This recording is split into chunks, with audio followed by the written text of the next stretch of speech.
नमस्कार दर्शक मित्रों, मैं आचार्य दुर्गा प्रसाद शास्त्री आप सभी का स्वागत यूट्यूब चैनल पे करता हूं। जैसा कि इस चैनल पे हम विविध प्रकार के वीडियो बनाते हैं, दैनिक राशिफल तो रहता ही है, पंचांग भी रहता है, साथ में एक टिप रहती है जो टिप आपके प्रश्नों का उत्तर होता है। जो भी प्रश्न आपके मन में है आप निश्चित हमें कॉमेंट बॉक्स में या हमारे नीचे दिए गए फोन नंबर पर भेज सकते हैं और उन प्रश्नों के आधार से हम आपको टिप्स के रूप में जवाब देते रहते हैं। तो चलिए हम प्रारंभ करते हैं आज का पंचांग। आज दिनांक 11/7/2022 सोमवार का दिन है। विक्रम संवत 2079, शक संवत 1944, दिसंबर 2548। आषाढ़ शुक्ल पक्ष की द्वादशी तिथि है 11:14 तक। इसके बाद 13 तिथि का प्रारंभ होगा।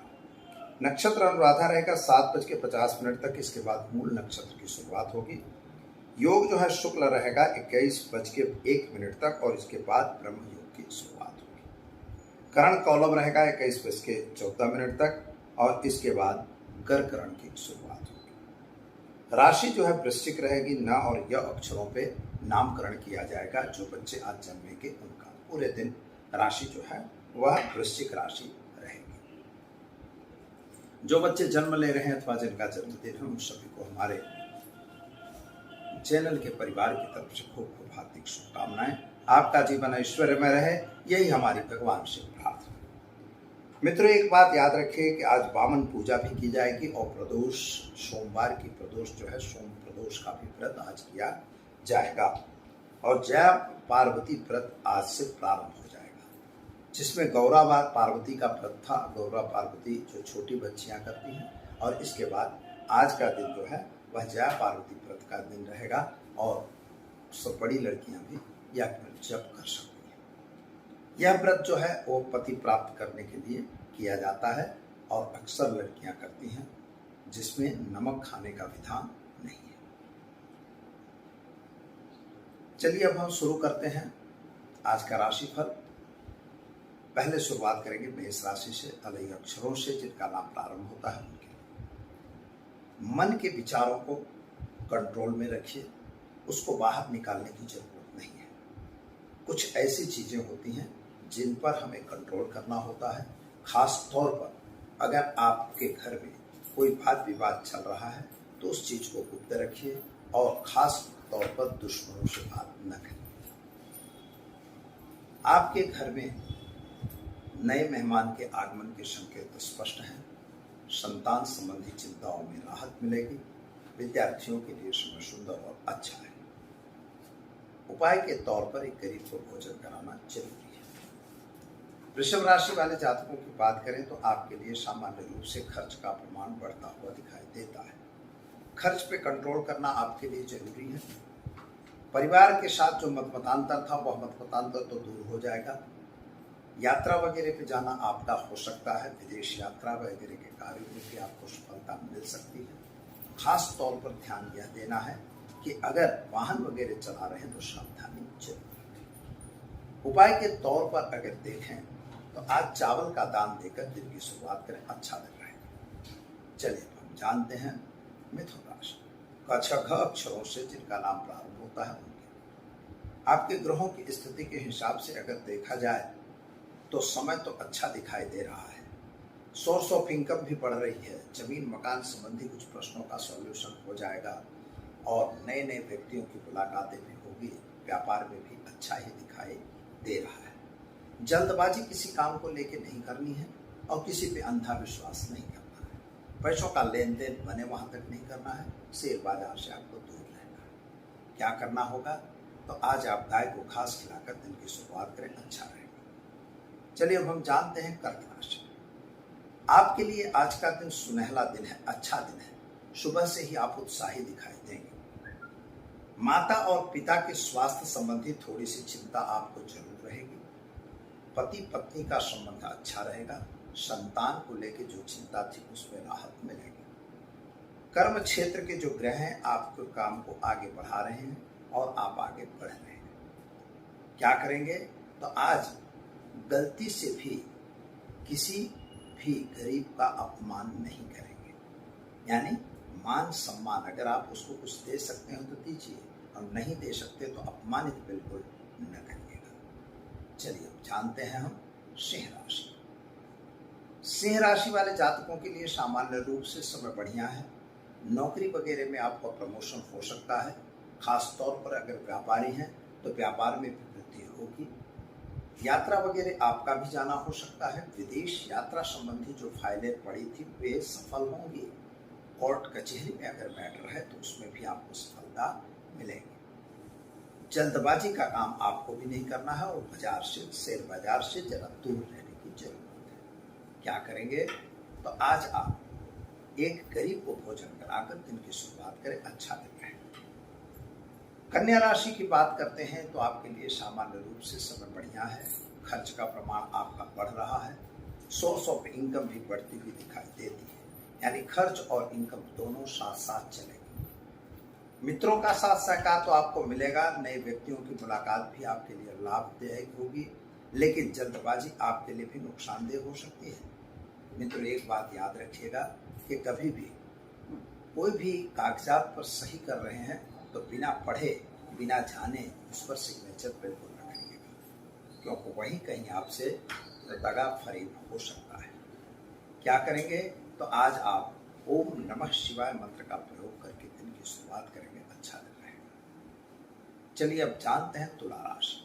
रत अक्षरों से जिनका नाम प्रारंभ होता है उनके लिए आपके ग्रहों की स्थिति सुंदर है, काम भी अच्छा है। यात्रा वगैरह पे आपका भी जाना हो सकता है। विद्यार्थियों के लिए समय सुंदर और अच्छा है। जल्दबाजी का काम आपके लिए भी ठीक नहीं है। विदेश यात्रा वगैरह के कार्यों में आपको सफलता जरूर मिल जाएगी। जमीन मकान के कुछ प्रश्न आपके रुके हुए हैं।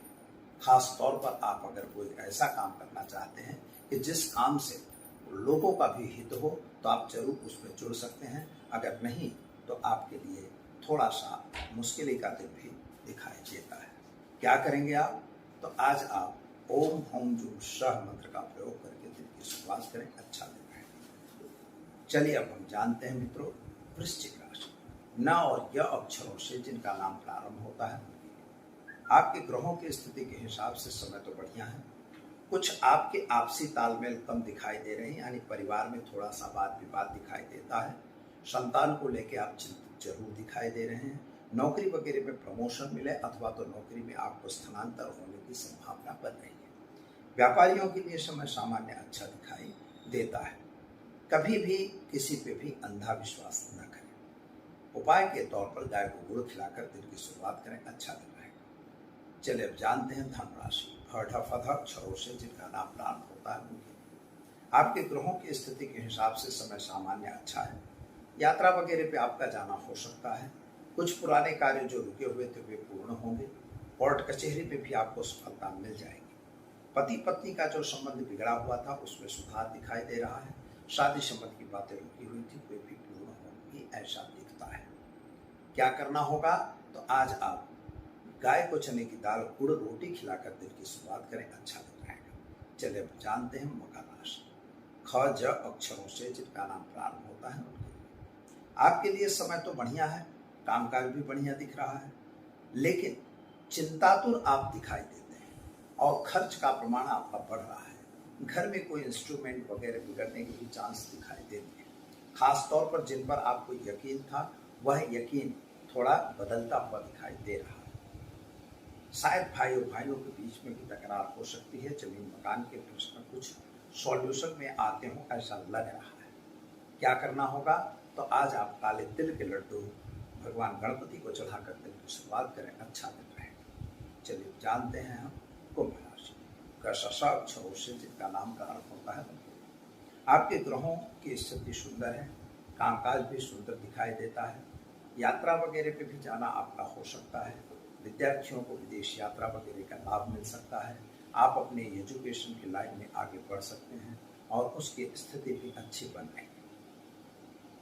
संतान संबंधी चिंताएं जरूर आपको सताएंगी, लेकिन आपके साथियों का साथ सहकार आपको पूरा मिलेगा। जमीन मकान संबंधी प्रश्नों का सॉल्यूशन होगा। उपाय के तौर पर आज एक गरीब को भोजन कराकर दिन की शुरुआत करें, अच्छा दिन रहेगा। चलिए अब हम जानते हैं मीन राशि। मीन राशि वाले जातकों के लिए सामान्य रूप से समय बढ़िया और सुंदर है। कामकाज भी ठीक है, लेकिन सोर्स ऑफ इनकम घटती हुई नजर आ रही है। जहाँ से आप पैसा पाना चाहते थे वहाँ पैसा नहीं मिल रहा है, अथवा तो जिन पर आपको यकीन था कि पैसा मिलेगा वहाँ से भी पैसा नहीं आ रहा है। आर्थिक रूप से समय बहुत अच्छा नहीं है। खास तौर पे खर्च से, इनकम से खर्च बढ़ न जाए, इसका ध्यान आपको आज विशेष मैनेजमेंट करना है, यानी मैनेजमेंट करके ही काम करना जरूरी है। सोचे समझे बिना कोई काम करेंगे तो आपके लिए नुकसानदेह है। शेयर बाजार या अन्य बाजारों में अगर काम कर रहे हैं तो जरा उससे दूर हो जाइए, वह आपके लिए अभी समय अच्छा नहीं दिखाई देता। क्या करना होगा, तो आज आप गाय को चने की दाल खिलाकर दिन की शुरुआत करिए, आपका दिन बेहतर और सुंदर रहेगा। तो दर्शक मित्रों, ये तो रहा 12 राशियों का राशिफल। अब हम आज जान लेते हैं आज की टिप। कुछ प्रश्न ऐसे आए हैं कि रोग क्यों होता है, रोग होने के कारण क्या है। तो मित्रों, यह प्रश्न तो बहुत अच्छा है, और वास्तव में क्यों होता है, इसका उपाय क्या है, इसका कारण क्या है, इसका निवारण क्या है, यह तो हमें जानना पड़ेगा। तो रोग जो होता है किसी भी व्यक्ति को, तो हमारी कुंडली में 12 जो खाने बने हुए हैं, लग्न से लेके 6th हाउस जो है वह रोग का हाउस है, यानी रोग होने का कारण 6वां घर बताता है। 6th हाउस का मालिक और लग्न का मालिक, इन दोनों का संबंध, और अगर साथ में ही मंगल जुड़ जाए, यानी मंगल की दृष्टि पड़ जाए, तो आप ये समझ लीजिए उस व्यक्ति को कुछ न कुछ बीमारी रहेगी। किस प्रकार की बीमारी होगी, तो 6th हाउस का लॉर्ड कौन है यह देखना होगा। जो 6th हाउस का लॉर्ड होगा और उस पर अगर मंगल देख रहा है, तो आप ये समझ लीजिए उस व्यक्ति को ब्लड संबंधित बीमारी होगी, ब्लड प्रेशर की शिकायत हो सकती है, हार्ट की प्रॉब्लम भी हो सकती है, खास तौर पर उनको चर्म रोग भी हो सकता है। इसके अतिरिक्त तो उनको डायबिटीज वगैरह की भी बीमारी होगी, जिसकी वजह से जो दूसरी बीमारियां होती हैं उनका भी होने का चांस बढ़ जाता है। मान लीजिए यही स्थिति 8th हाउस पे बनती है, तो 8th हाउस जो है मृत्यु का भी घर कहा जाता है, प्राप्ति का भी है। लेकिन मृत्यु का घर होने से लग्न और अष्टम भाव का संबंध अगर हो गया, अथवा लग्नेश जाके अष्टम में बैठ गया और मंगल से दृष्ट हो गया, तब भी व्यक्ति बीमार होगा और कुछ न कुछ छोटी बड़ी बीमारी उसको लगी रहेगी। अगर मान लीजिए राहु आ गया, तो राहु आपको वहां भी डिमेज करेगा कि राहु की वजह से भी बीमारी होगी, लेकिन पता नहीं लगेगा। आप बार बार दवाइयां करवाएंगे, डॉक्टर की दवाइयां बदलेगा, लेकिन आपको पता नहीं लगेगा हमें कौन सी बीमारी है। टेस्ट कराओगे, बताओगे यार नॉर्मल आ रहा है, इसमें कुछ पता ही नहीं चल रहा, लेकिन बीमार हो। तो आप ऐसा जब स्थिति बने तो समझ लीजिए कि राहु का प्रॉब्लम है। और लग्न लग्नेश की तो होता ही है, और द्वादश भाव में अगर ये स्थिति बन गई कि लग्न लग्नेश और द्वादश भाव की स्थिति एक में आ गई, और वहां पे मंगल देख रहा है, अथवा राहु बैठा हुआ है, अथवा केतु बैठा हुआ है, तो गांठ संबंधी बीमारी आपको हो सकती है। तो यह आपको अपनी कुंडली का विश्लेषण करवा के ही पता लग सकता है। तो आप करेंगे क्या, तो इसके लिए सामान्य रूप से छोटे उपाय हम बता रहे हैं आपको, बड़े उपाय तो आपको संपर्क के बाद ही पता लगेगा। लेकिन छोटे उपायों में ऐसा है कि नियमित रूप से हनुमान चालीसा का पाठ करिए। अगर मंगल से दृष्टि मिल रही है तो निश्चित तौर पर आपको राहत मिलेगी। धरणी गर्भ संभूतम विद्युत कांत समप्रभम कुमारम सत्तहस्तम च मंगल प्रमाण में हम इस मंत्र का रेगुलर पाठ करें, जप करें। इसके अतिरिक्त आपको हनुमान चालीसा का मैंने बता दिया। फिर शनि अगर उसमें कहीं इन्वॉल्व हो रहा है तो शनि मंत्र का भी जाप कर सकते हैं, गरीबों को भोजन करा सकते हैं। ऐसा करने से भी आपको राहत मिलेगी। और सबसे एक सरल उपाय मैं बता रहा हूं कि जिससे, जैसे जब राहु की स्थिति खराब हो रही है, आपको पता नहीं लग रहा कि हमें किस तरह से बीमारी है, तो आप निश्चित तौर पर एक रोटी बनाइए, जो रोटी बड़ी मोटी सी हो, बहुत मोटी नहीं पर मोटी हो, और उस पर चने की दाल रखिए। 5 जो सरसों का तेल होता है उसके 5 चंदन उस पर लगा दीजिए रोटी पे। जिस व्यक्ति को बीमारी है उस पर से उतार के और गाय को खिला दीजिए। बस ये एक छोटा सा उपाय है, और नियमित कर सकते हो, 2-4 दिन आप कर दीजिए, निश्चित उस व्यक्ति को राहत मिल जाएगी। तो दर्शक मित्रों, वीडियो कैसा लगा? अगर अच्छा लगा तो इसे लाइक शेयर कमेंट जरूर करिए। चैनल को अगर सब्सक्राइब नहीं किया है तो जरूर आप सब्सक्राइब कर दीजिए। अपने सवाल हमें जरूर भेजिए। दीजिए आचार्य दुर्गा प्रसाद शास्त्री को इजाजत। नमस्कार।